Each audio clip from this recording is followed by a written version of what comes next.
Hi, I'm Michael. I'm Stephanie, and we're married. Hi, rings. Look, yep, rings. Um, ADHD and marriage. Very interesting topic, isn't it? So interesting, she didn't brief me at all about what's coming up. Well, the thing I've learned about my husband is if I give him a chance to think about things, he thinks about them to the point of, polishing out details. So it's better this way. So, biggest problems about marriage. First of all, ADHD symptom plus spouse response equals ADHD big response. Correct? I suppose, if there is a response. Ooh, bird. So, for instance, the husband wants the wife to clean up the kitchen. The wife gets extremely distracted and says, "Oh crap, I didn't clean up the kitchen." She picks up 3 things, moves it by the sink, calls it good, and goes to work. How does the husband respond? The husband responds, couldn't she have taken even 1 minute to do something visible? It's very clear how something could be done. Take dishes to the sink, which don't often happen. But, yeah, just like going, hey, I work, and as well as keep the house clean. Why can't the wife do her wifely duty? So the husband comes home, the wife gets home later than the husband. The husband goes, "Why didn't you blah blah blah blah blah?" The wife feels really, really bad and horrible and blows up and goes, "Listen, you. I was doing this and this and this and this and this and this and this and this and this and this and this. How come you can't understand that I was too busy," translation, distracted, to clean up the kitchen? And so oftentimes the biggest trouble in marriage is the response. So when you have an ADHD symptom that you can't control, as much as we'd love to say that, because it's true, pills don't provide skills. Pills provide a little bit extra thinking, pills help with some of the symptoms, but pills don't build skills. So can you imagine trying your darndest to do what you need to do, or you think you're doing what you need to do, but the response that the spouse gives you is very harsh and very horrible, and you have a blow up. Kablooey. Kablooey indeed. So now imagine how the spouse feels when the spouse of the ADHD person feels when they see this ginormous response of horror. How do you feel? Horrified. In what way? I'm not sure what your question was. How do you feel when there's response where it's blow up and anger and stomping around and, "Fine, you want me to clean? I'll show you clean." Oh, when you do that. Okay. Well, I feel scared as though I pushed her too far, and yes, of course, it's wonderful that she's actually trying to do something, but I fear she's going overboard and dishes are going to get broken. And the job is not going to be done very well, other than for the sake of she can say, "See, I did a job and I got all angry and stompish and emotional about it," and even though nothing happened and it really put a wedge in our relationship, that I go into overdrive and try and calm her down, and the chores don't get done, but at least she gets calm and our relationship is preserved, and I silently go and clean things up later. So, honey, for all those ADHD spouses out there, Yes. what have you learned from situations like that? In what way can you do things differently? Well, I'm definitely learning to do things differently bit by bit, and one way is to try and get her, the spouse or whatever, to come up with her own list of chores and make it seem to be her idea to actually help out. It's starting there, baby steps, and also most importantly, not treating her like a baby, even though sometimes you might think you will have to. Alright, so next thing we're going to talk about, the wife or child motif. This is the hardest thing to do with an ADHD spouse. Oftentimes there is reminding and there's nagging. Yep.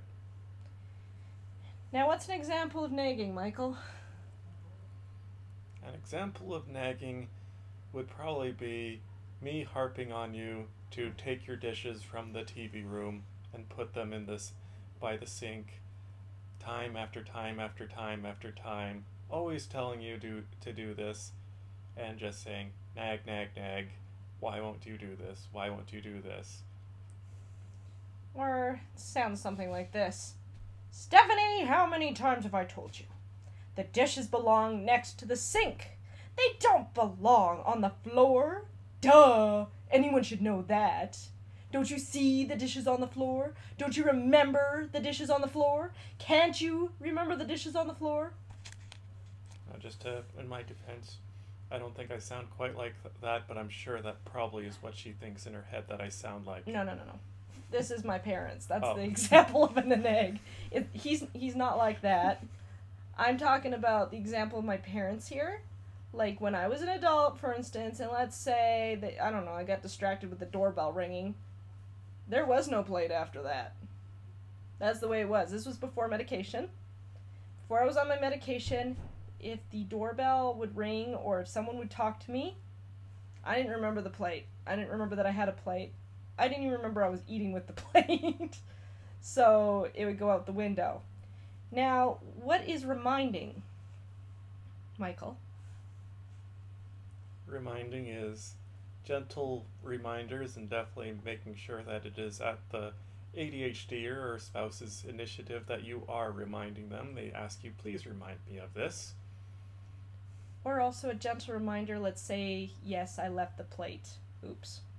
So Michael will come up to me and say, hey, do you mind grabbing that plate and putting it by the sink? Yeah. And that's all he has to do. He doesn't have to sit there and go, I've told you once, I've told you 100 times. Doesn't work that way. Alright, next problem with ADHD in marriage. Why can't you? A statement that most people with ADHD hate. This is where the husband or wife think that they should just know, or they should just do it. I'm sorry to break it to you, but your opinion, as wonderful and fabulous as it is, sometimes we forget about it. Sometimes we can't live in your world. I want to always put my dishes by the sink, but maybe something happened. Maybe I dropped something. Maybe I had to go to the bathroom and I forgot about something. Maybe, there's 100 different maybes. But I hate the statements such as, I thought it was obvious. That statement always hurt me the worst. I thought it was obvious. There's obviously things on the floor. Why didn't you pick them up? I didn't think about it. I have a bazillion other things in my head. Which is what people without ADHD don't understand. It's not that I'm not focused. I just have 100 different things to focus on. Which sucks. So, you probably could control it if you want to. Why is that statement wrong? Because sometimes ADHDers do probably want to control it, but things just get out of hand. Maybe it's like ice skates and you're going along and you want to stop, but you're just not quite stopping and you haven't quite figured out how to position the skates or whatever, and you're in a very much of a panicky mode and looks like you're going to be crashing into that wall or guy over there. I like that. That's not a statement he uses, by the way, which I'm really happy about, but I'm sure it goes through his head sometimes.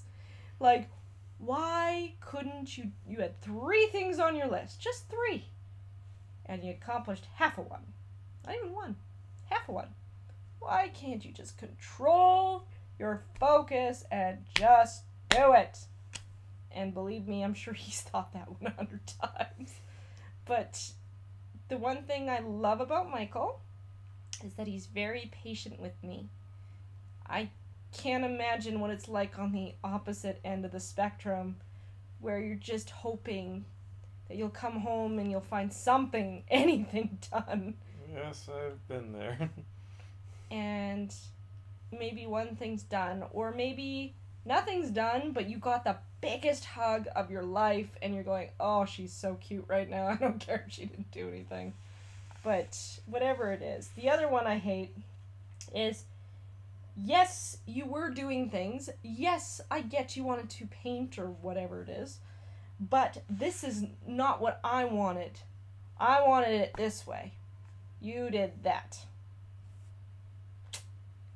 How do you respond to people who think that way, Michael, with ADHD? Well, I definitely sometimes think that way with ADHD, where, fine, I'm okay, she's a creative spirit, let her have her time to create with artwork or whatever, but could she just take 10, 15 minutes to do something else that would be productive towards our household, and then go into her creative stream? That's sometimes what I think, and obviously I'm not in the mind of an ADHDer where they see the stereotypical shiny object and go running after it. Paintbrush, I think I'm going to paint now. And just get all wrapped up in that and spend several hours at that and forget about the 10-minute task that would have helped out. It's not that we don't want to help out, and I think Michael knows this now. Because it's not. Like, every time I forget about that 10-minute task, I feel so bad. I feel rotten, in fact, and it's frustrating, because I want to do it. Please don't say I don't want to do it. But there's 100 other things I want to do on top of the 10-minute task. And sometimes we just forget, and our spouse thinks, oh, they just didn't care, or they didn't care how our house looks or whatever. And it's not that we don't care. It's just that there's so many things to care about. It's almost like picking in the air. We can't pick which thing to care about, and it can be challenging. It can be terrifying, in fact. The next thing that sometimes can really, really harm relationships, marriage, the whole works, is Dr. Google. I will be completely honest with you. It can make us think things about ADHD that aren't necessarily true. I think one of my favorites was Michael worrying if I was just hyper-focusing on him, and that after a year the hyper-focus would wear off. Hey, experiment's still ongoing. Terrible. But, honey, how do you think that sometimes over-researching can actually hurt or burden a marriage? Well, let's see. I am a researcher at heart, so definitely not getting too wrapped up in all the negative stories, because sometimes they can color your misperception of the person, and you're not seeing the person, you're just seeing, oh, this symptom here, this symptom there, A plus B equals C, and they're going to be heading down this path, and I read this story about this all these ADHD divorces and stuff like that, rather than trying to go with it on your own case basis. And your mother even found out I was ADHD, didn't she? Yep. And how did she? What did she send you about it? She didn't really send me anything that I don't remember. No, she did. She sent you stuff about what makes an ADHD person a bad person to marry. Yeah, there are lists like that out there. But the funny thing is, the problem with a lot of Dr. Google's advice is like he said, you look at the negatives versus looking at the positives. There are a lot of good things about having ADHD, and it's not that we're bad or horrible people, it's just we think differently than you do. So trying to make it work instead of going, see, I read that. I knew you were going to do that. It's making the person think, well, if every time I walk or every time I move, if I do something that Michael's little list says, you know, if I know about it all the time, oh, that's part of ADHD. Oh, what you just did is ADHD. It's like, listen, I am a person with ADHD. I'm not ADHD. I'm not Mrs. ADHD. I'm Stephanie Hurd. And it's one thing I want to make perfectly clear in your relationship. The person comes first. Michael is my heart and my soul, and if he's sad or if he's down, Michael comes first. I will talk to him, I will prod him, I will push him until he talks to me. Well, that's all I gotta say. Got anything else? No, this is our first video. Probably got to give you a homework assignment to make a positive list of ADHD in marriage. Yeah. We got a huge mile-long list of things she should talk about and write about and research about. Never ends. So we'll be keeping this blog going for a good long while, but thanks for listening to the end, and we look forward to hearing your thoughts on ADHD, treating them as a person with ADHD rather than Mr. or Mrs. ADHD-er. And yeah, we hope to talk to you later.